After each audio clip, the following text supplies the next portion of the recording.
Welcome to Mission Minute News. I'm Dominican Sister Jean Harris. First, the headlines. Pope Francis' Lenten message.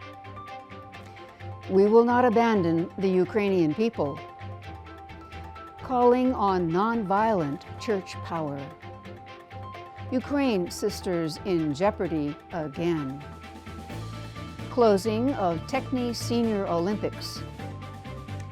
Friends of SVDs, Indonesia, Java Province. The SSPS Sisters story. Pope Francis' Lenten message. In his message for Lent 2022, Pope Francis invites us to sow seeds of goodness so that we might reap a harvest of salvation for ourselves and others. Pope Francis based his Lenten message on a passage from St. Paul's letter to the Galatians.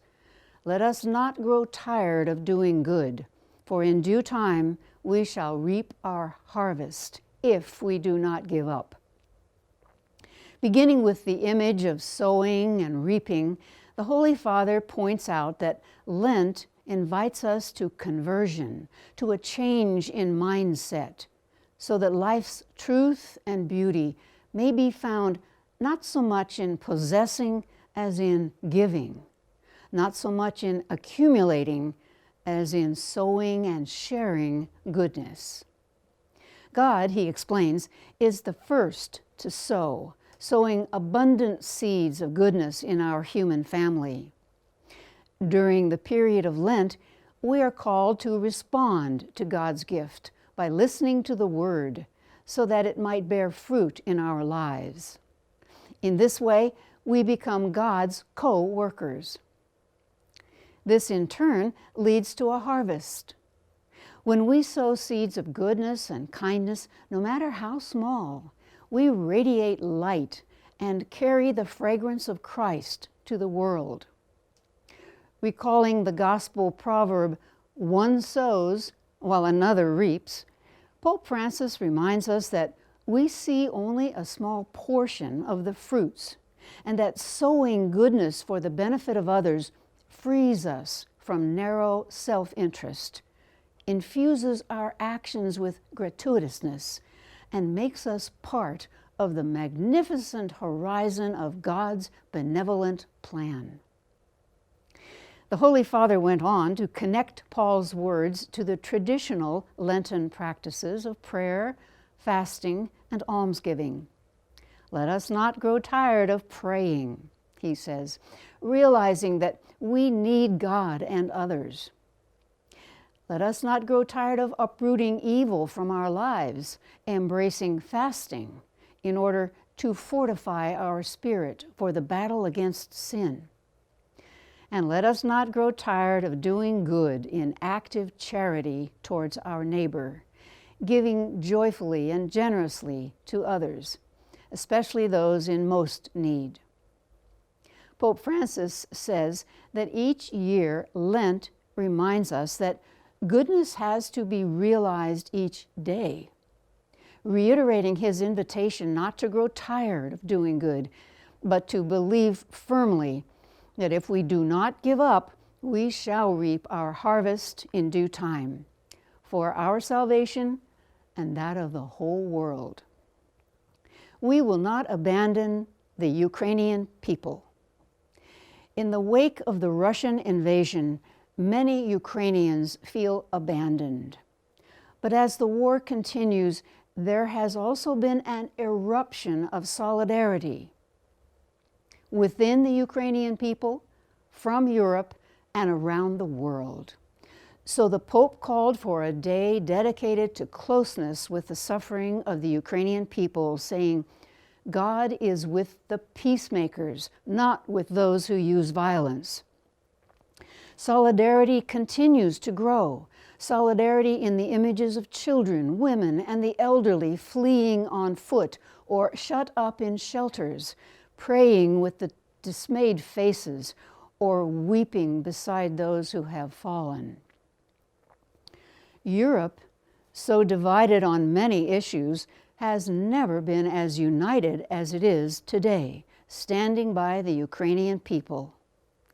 Poland, Hungary, Romania, and Slovakia have opened their arms and their borders to refugees. Demonstrations and other peace initiatives are taking place in Europe and on other continents. Christian communities, parishes, associations, and Caritas have mobilized to send humanitarian aid in every way possible.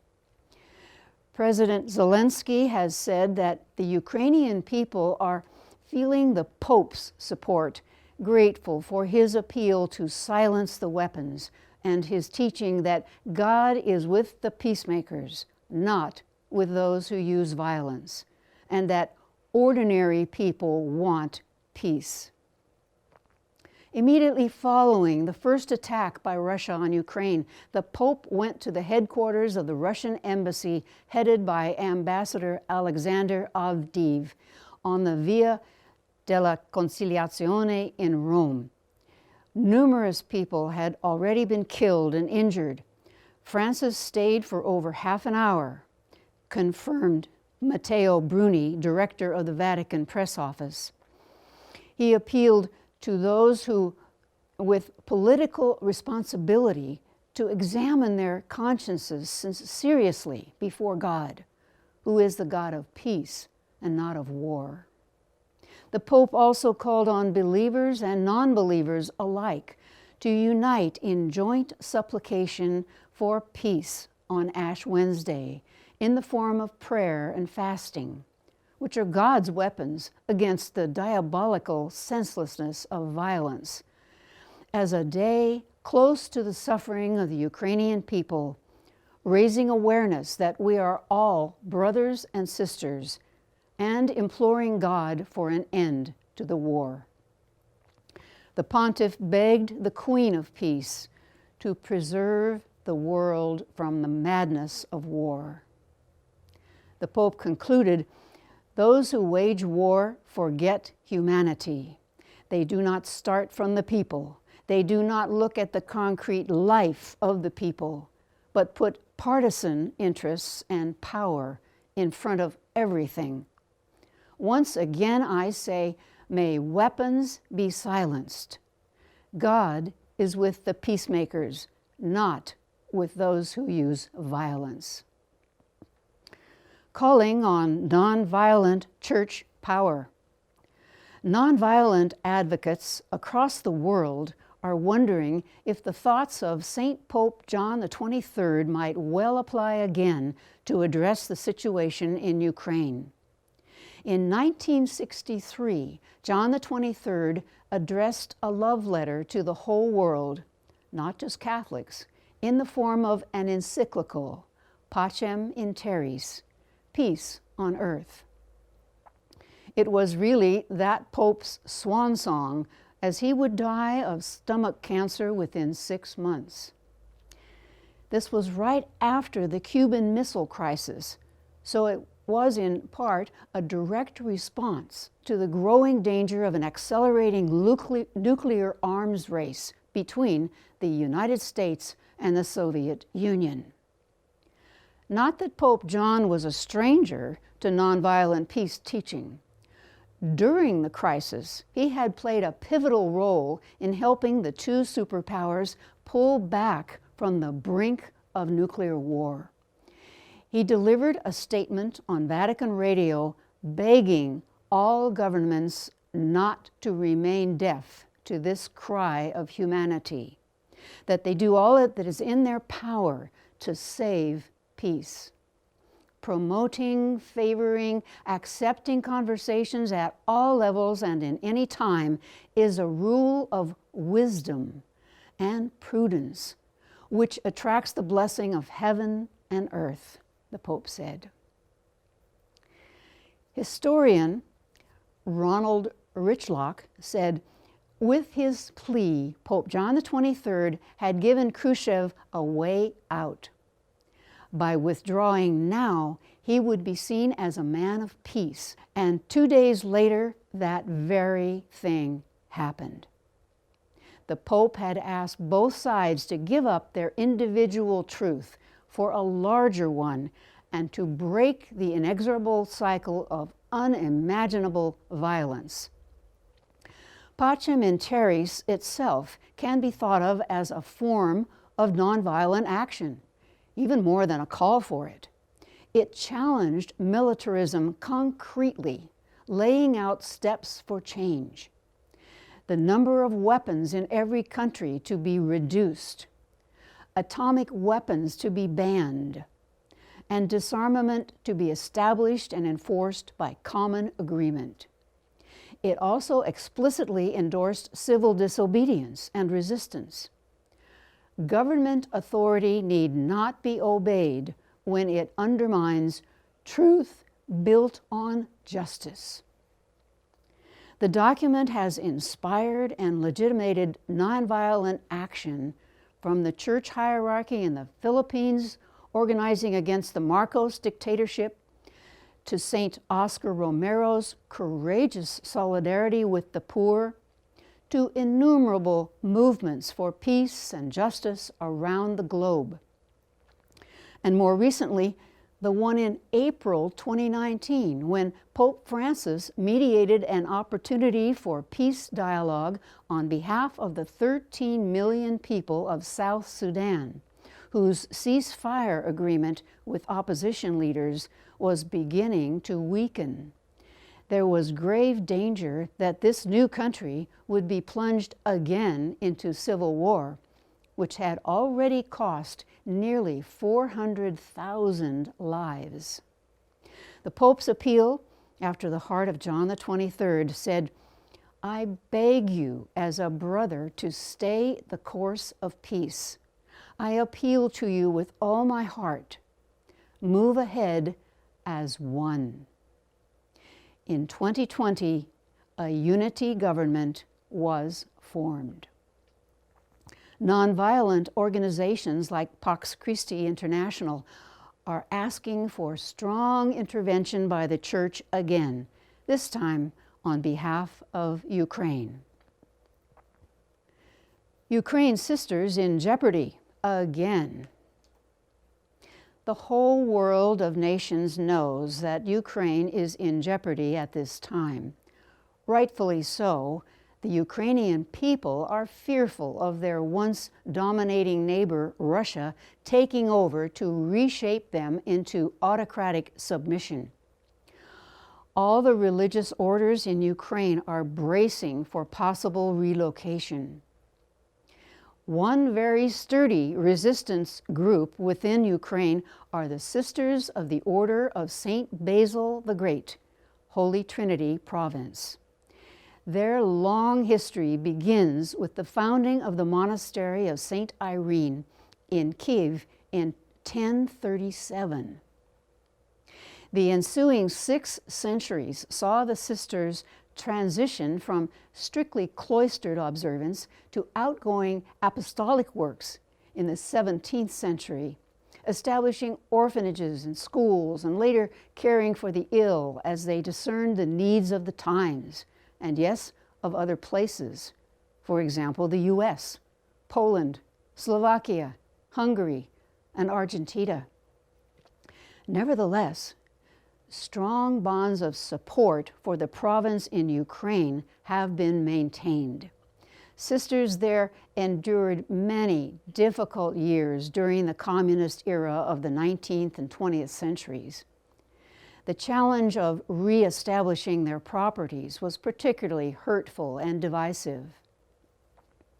Earlier in February, Basilian Sister Dorothy Ann Buzowski reported in the Global Sisters Report that it was not until 1995 that representatives of the worldwide Basilian Order were finally able to gather in General Chapter in Rome, a tearful and memorable occasion as the delegates listened to the incredible journey of their Ukrainian sisters.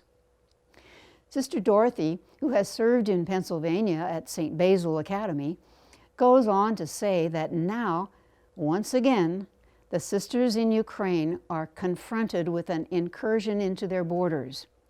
But these women of valor still have strong resolve as they face the threat. Provincial Superior Sister Joanne Sosler, OSBM, has asked for prayer for Ukraine, saying, 43% of our sisters have lived through war, escaped, and now live with the effects of that experience. The sisters tell of when their monastery was confiscated and they were either imprisoned or sent to live alone. Today we pray for all the sisters of St. Basil the Great and all monastics in Ukraine. Closing of Techni Senior Olympics. The Techni Senior Olympics closed in a grand ceremony on the 17th of February. During the ceremony, the final awards for hockey shoot were presented to Divine Word missionaries, Father Elmer Notixburn, gold, Brother George Hajili, silver, and Father Tom Griffith, bronze. Techni Olympics are not for the faint of heart. Father Elmer iced the gold with 7 goals out of 10 shots.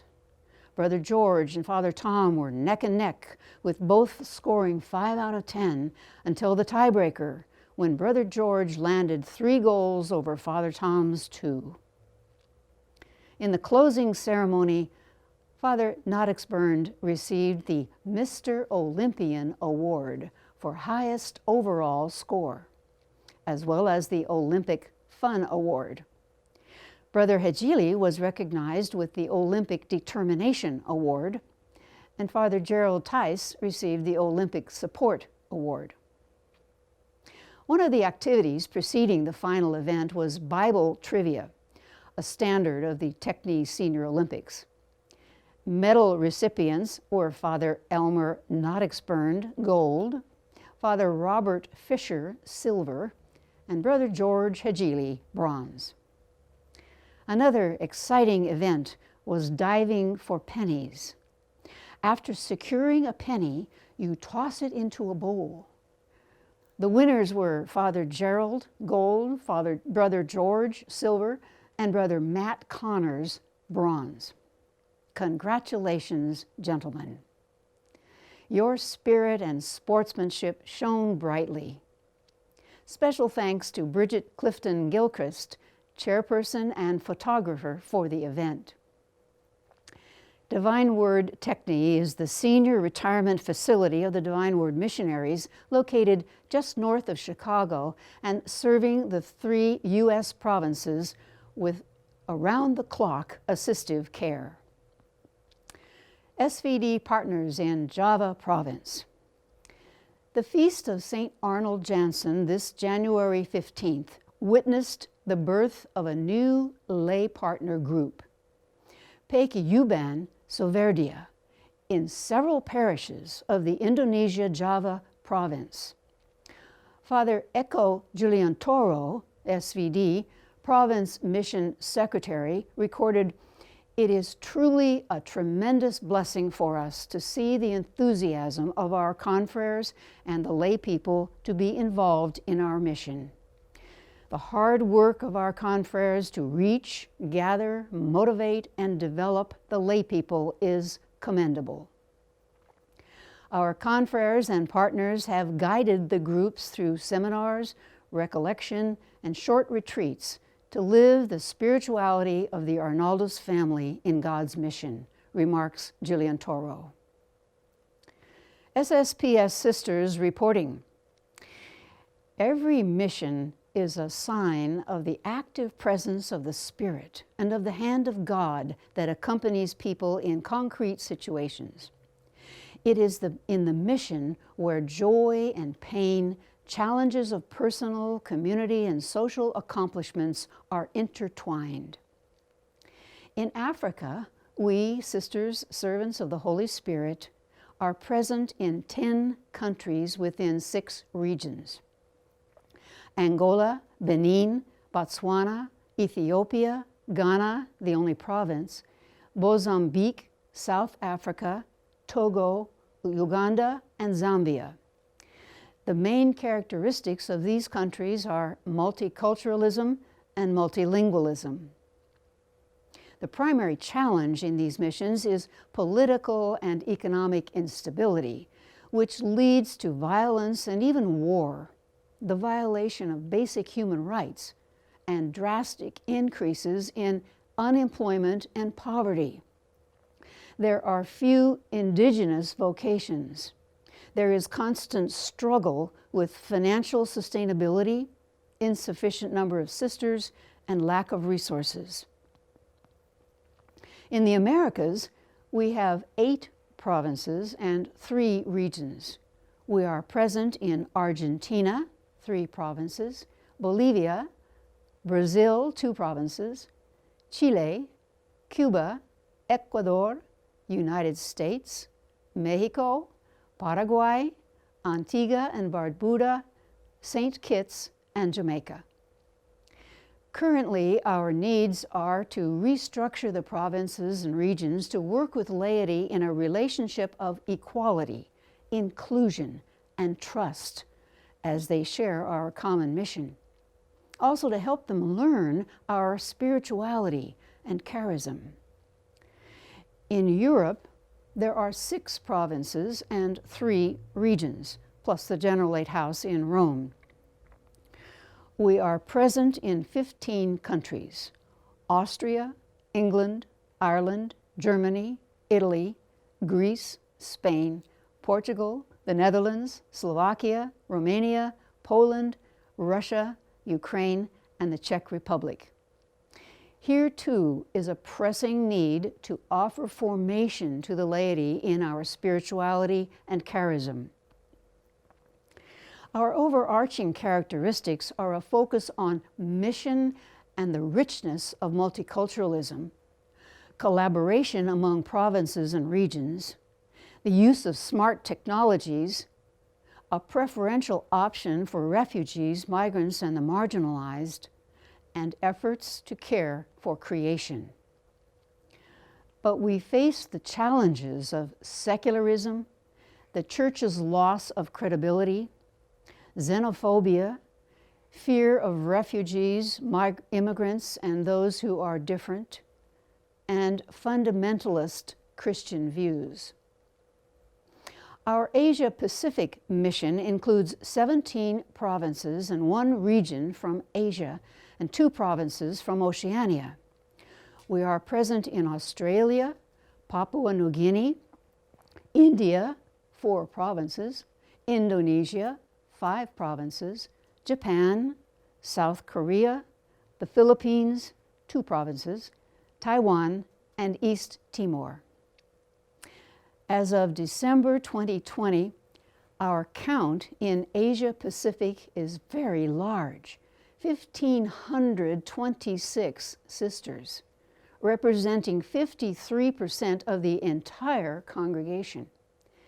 They are experiencing growing collaboration and networking for mission with religious congregations, ecclesiastical institutions, laity, people of different faiths, professionals and experts, and government groups.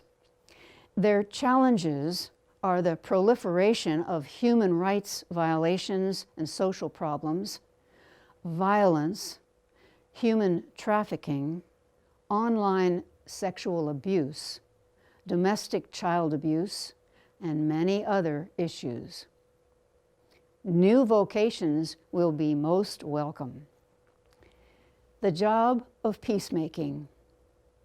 We have in our time a number of prophetic witnesses to Jesus' statement, "Blessed are the peacemakers, for they shall be called God's children." Joan Chittister, a Benedictine sister of Erie, Pennsylvania, is recognized for seeing prophetically into the depth and breadth of today's issues in church and society, like the issue of world peace. Ironically, the UN promotes and maintains international peace and security with a peacekeeping force that is willing to fight for it. Sister Joan says, that in the U.S. alone, it's very difficult to talk about peace without starting a fight. We Americans called ourselves peacekeepers after we had moved Native Americans off their own land, declared their land ours, for which, no surprise, they fought back. And we kept on making peace 350 years later when we dropped 2 planet-splitting bombs on Hiroshima and Nagasaki. Does being peaceful, Joan asks, mean obliterating whoever stands in our way? Are there not better ways to keep the peace? Christian ways, non-violent ways, Jesus ways? Church history limps answering that question, as does American history. And even as weapons have increased in size and effectiveness, we show only dismay, not regret, whining, yes, but, or what can one person do? Or after all, we have to defend ourselves. Or they started it. Yes, we have the right to defend ourselves, Joan concedes, but surely not with devices capable of killing every person in their path for 20 miles around under a military budget that is more than over the top. And yes, they started it, but haven't we perhaps really been fueling it using taxpayer money? Sister Joan minces no words. If you have a comment or question about any of our stories, please email us at missionminutenews@wordnet.tv. You can also post your comments below each video on YouTube. We promise to respond. Please subscribe to our YouTube channel and click on the bell icon. Share with others about the channel and the variety of programs you enjoy there. Please join us every Wednesday for our online Eucharist and Adoration and Benediction of the Blessed Sacrament, starting at 11 a.m. Pacific Time. You can always catch it later on YouTube if that time isn't good for you.